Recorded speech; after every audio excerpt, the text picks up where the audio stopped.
All right, good morning.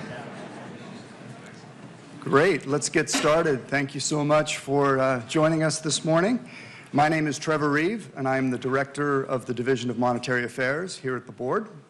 And on behalf of the Federal Reserve, let me welcome you to the second Thomas Laubach Research Conference. We established this conference to honor the legacy of Thomas Laubach, former Director of Monetary Affairs. As this room well knows, Thomas was a renowned economist, an influential policy advisor, as well as a close colleague and friend. I would especially like to acknowledge Thomas's wife, Taniat, and his son, Larab, who are joining us here today. Thank you.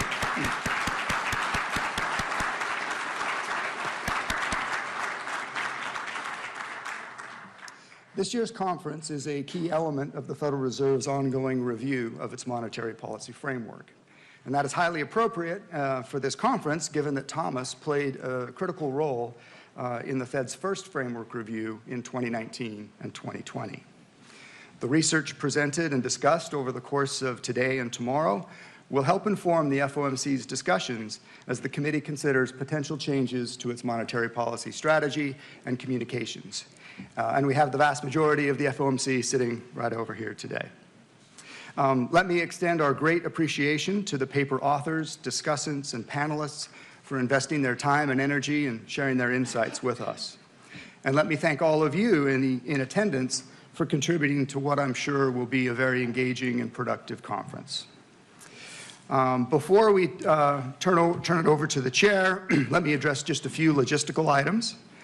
For everyone's awareness, this conference is being live streamed on the board's website and YouTube channel, and the recording will be available for viewing later. Please keep this in mind when posing questions or making comments, and members of the press are here today as well. All of the conference materials, including the papers and the presentations, will be posted to the board's website. Each of our paper sessions will begin with a presentation by the author, followed by comments from a discussant, and then we'll open it up to the room for Q&A and discussion. Whenever making a comment or asking a question, please use a microphone so that people can hear you both in the room and, importantly, online. When you speak, please begin by introducing yourself, and please try to keep your remarks concise so we can create more opportunities for other people to participate. If you have any questions about anything related to today's conference, please find any of my colleagues around the room or outside who are wearing a white lanyard. They'd be happy to help you. With that, let me get us started by introducing Federal Reserve Chair Jay Powell, who will offer opening remarks. Thank you.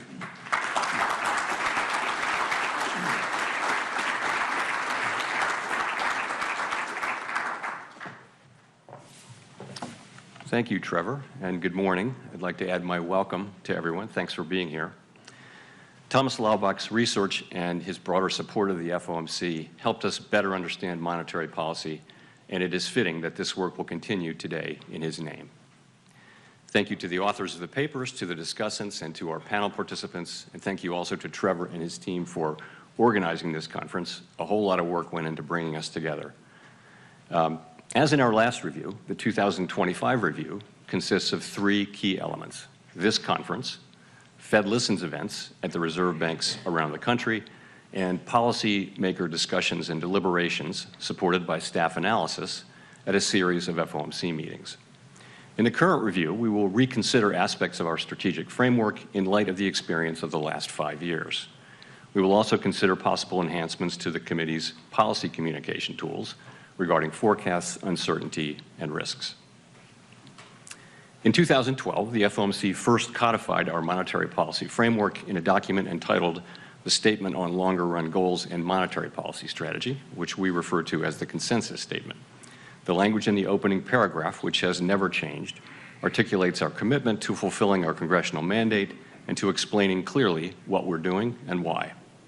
That clarity reduces uncertainty, improves the effectiveness of our policy, and enhances transparency and accountability. As chair, Ben Bernanke led the committee through the creation of that initial consensus statement, adopting a 2% inflation target and outlining our approach to achieving our congressionally assigned dual mandate. The framework laid out in that document broadly aligned with best practices for a flexible inflation targeting central bank. The structure of the economy evolves over time, and monetary policymakers' strategies, tools, and communications need to evolve with it. The challenges presented by the Great Depression differ from those of the Great Inflation and the Great Moderation, which in turn differ from the ones we face today. A framework should be robust to a broad range of conditions, but also needs to be updated periodically as the economy and our understanding of it evolve. From 2012 to 2018, the FOMC voted at each January meeting to reaffirm the consensus statement, in most years without substantive changes. In 2019, we changed that practice, conducting our first ever public review, and said that we would repeat such reviews at roughly a 5-year interval. There's nothing magic about a 5-year pace. We believe that frequency is appropriate to reassess structural features of the economy and to engage with the public, practitioners, and academics on the performance of our framework. Several of our global peers have adopted similar approaches to their framework reviews. At the time of the last review, we had been living for about a decade in a new normal characterized by proximity to the effective lower bound, with low interest rates, low growth, low inflation, and a very flat Phillips curve. If I could capture that era with one statistic, it would be that the policy rate had been stuck at the lower bound for 7 long years following the onset of the global financial crisis in late 2008. After liftoff in December 2015, we were able to raise the policy rate only very gradually over a period of 3 years to a peak of just 2.4%. 7 months later, we began reducing it, leaving the rate at 1.6% in late 2019, where it would be when the pandemic arrived a few months later. Policy rates in other major advanced economies were even lower, in many cases below zero, and in all such economies, inflation regularly ran below its target. The sense at that time was that when the economy next experienced even a mild downturn, we would be right back at the lower bound, probably for another extended period. The post-financial crisis decade had demonstrated the pain that that could bring. Inflation would likely decline in a weak economy, raising real interest rates as nominal rates are pinned at zero. Higher real rates would further weigh on job growth and reinforce downward pressure on inflation and inflation expectations. Reflecting these concerns, we adopted a policy to make up for persistent shortfalls from the inflation target, an approach that was common in the extensive literature on the risks associated with the lower bound. Given the downside risks to employment and inflation from proximity to the lower bound, and the need to anchor longer-term inflation expectations at 2%, we said that following periods in which inflation has been running persistently below 2%, we would likely aim to achieve inflation moderately above 2% for some time. We also concluded that policy decisions would be informed by assessments of shortfalls rather than deviations from maximum employment. The change to shortfalls was not a commitment to permanently forswear preemption or to ignore labor market tightness. Rather, it signaled that apparent labor market tightness would not, in isolation, be enough to trigger a policy response, unless the committee believed that, if left unchecked, it would lead to unwelcome inflationary pressure. This change reflected our experience with long expansions that featured historically low unemployment amid low and stable inflation, suggesting that a policy approach that carefully probed for the maximum level of employment could bring about the benefits of a strong labor market without risking price stability. In the years just prior to the pandemic, for example, unemployment was at multi-decade lows while inflation ran below 2%. By December 2019, estimates of the longer-run unemployment rate had fallen sharply. The use of shortfalls acknowledged that a combination of low inflation and low unemployment does not necessarily pose an adverse trade-off for monetary policy. The economic conditions that brought us close to the lower bound and drove the changes in our consensus statement were thought to be rooted in slow-moving global factors that were likely to persist for an extended period, at least until our next 5-year review. And that might well have been the case had the pandemic not intervened. The idea of an intentional moderate overshoot proved irrelevant to our policy discussions and has remained so through today. There was nothing intentional or moderate about the global inflation that arrived a few months after we announced our changes to the consensus statement, and I acknowledged as much publicly in December 2021. We fell back on the rest of the framework, which called for traditional inflation targeting.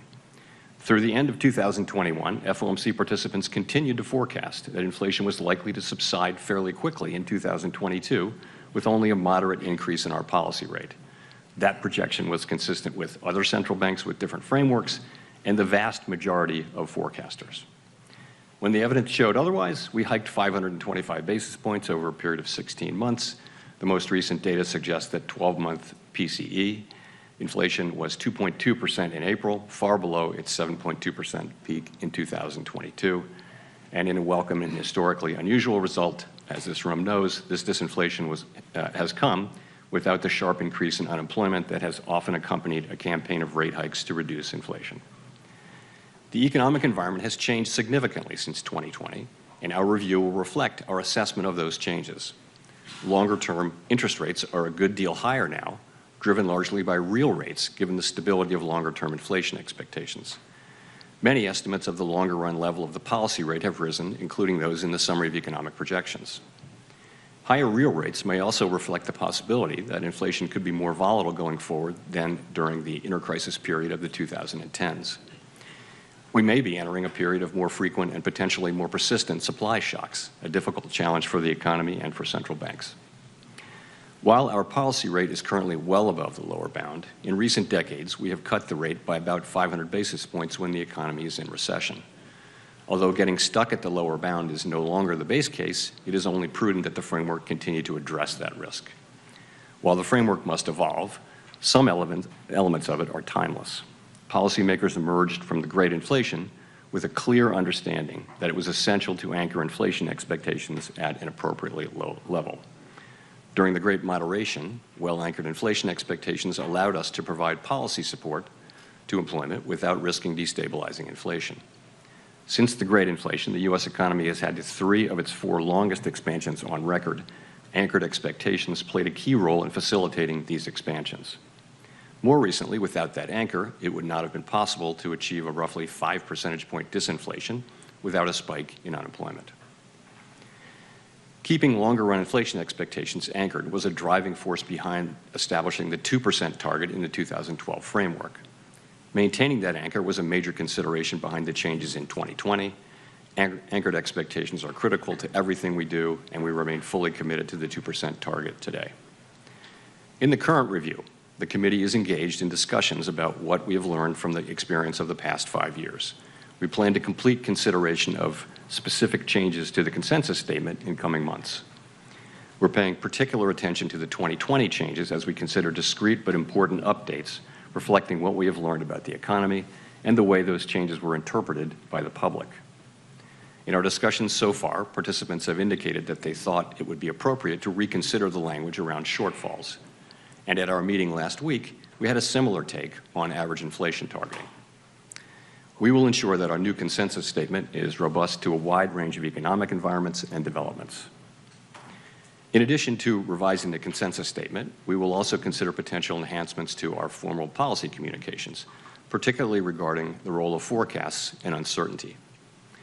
As we have been reviewing assessments of the 2020 framework and of policy decisions in recent years, a common observation is the need for clear communications as complex events unfold. While academics and market participants generally have viewed the FOMC communications as effective, there is always room for improvement. Indeed, clear communication is an issue even in relatively placid times. A critical question is how to foster a broader understanding of the uncertainty that the economy generally faces. In periods with larger, more frequent, or more disparate shocks, effective communication requires that we convey the uncertainty that surrounds our understanding of the economy and the outlook. We will examine ways to improve along that dimension as we move forward. So let me end by saying thank you again for being here. We've been looking forward to this. All of us have been looking forward to being with you today and having these conversations that will occur over the next 2 days. These discussions will help broaden and deepen our thinking about these issues, and they're critical to the success of these reviews.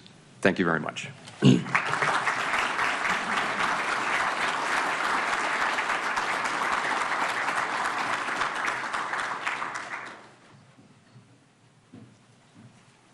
Thank you very much. We are going to just roll right into our first paper session today. On the agenda today will be sessions that address the two sides of the Federal Reserve's dual mandate, employment and inflation, and also the strategies and tools used to pursue those goals. So I'm going to turn it over to my colleague, Stephanie Aronson, who will moderate this panel. All right, just give us a second here while we get set up.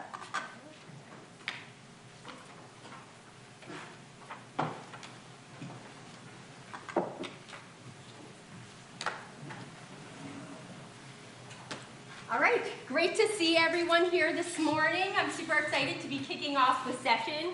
I'm Stephanie Aronson. I'm a Senior Associate Director in the Division of Research and Statistics. And I was told that I could say a few words